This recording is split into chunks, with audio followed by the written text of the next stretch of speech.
देखिए, कांग्रेस की हमेशा से कथनी और करनी में फ़र्क रहा है। सिर्फ चुनावी फ़ायदे के लिए वो कुछ लेके आते हैं, उसके बाद भूल जाते हैं। तो किसी ने अब इस बार काट के आंडी बार बार नहीं चढ़ती, वो जो कहावत है वो सही साबित हो रही है। जनता ने इनके ऊपर विश्वास नहीं किया।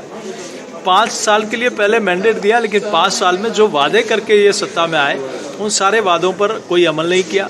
उल्टा राजस्थान की जनता को धोखा दिया, वादा खिलाफी की, ठगा, भ्रष्टाचार किया, और उसी का परिणाम स्पष्ट रूप से दिख रहा है कि अभी पोस्टल बैलेट का परिणाम में भाजपा आगे दिखाई दे रही है, और ईवीएम मशीन जब उसकी काउंटिंग शुरू होगी तो उसमें भी सबसे आगे भाजपा दिखाई देगी। सीपी सर, जो मुख्य मुद्दे रहे हैं इस चुनाव में, उसके बारे में आप दोबारा अगर विश्लेषण करें तो आपको क्या लगता है कि क्योंकि अब तो वोटिंग भी हो चुकी है, लोगों से भी आपने बात की है, क्या ऐसा मुद्दा रहा है जो वोटर को टच कर गया है?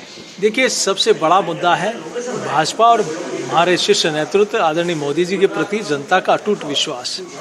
चाहे युवा हो, किसान हो, महिला हो, दलित हो, आदिवासी हो, गरीब हो, हर वर्ग का उनके प्रति जिस प्रकार से श्रद्धा है, अटूट विश्वास है, वो मैंने अपने जीवन में कभी किसी नेता के प्रति नहीं देखी। और यही अटूट विश्वास का परिणाम है कि भारतीय जनता पार्टी यहाँ एक प्रचंड बहुमत की ओर अग्रसर हो रही है। और कांग्रेस से जो 5 साल पहले चुन के आए, 5 साल कुछ नहीं किया, जो कहा जिस बात के आधार पर चुन के आए वो भूल गए, और 5 वर्ष तक सिर्फ और सिर्फ भ्रष्टाचार और कुर्सी बचाने के अलावा कोई काम नहीं किया।